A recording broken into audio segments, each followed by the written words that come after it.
Guys, so good afternoon. So ngayon ay May 17.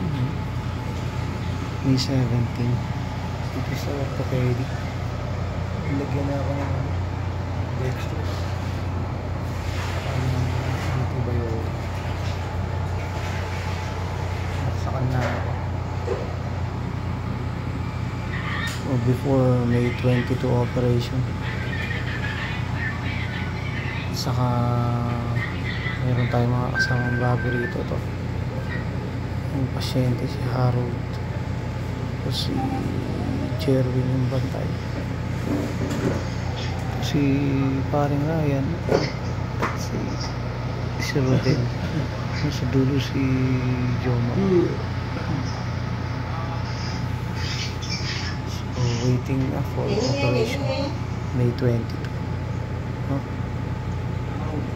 Okay guys, update ko kayo.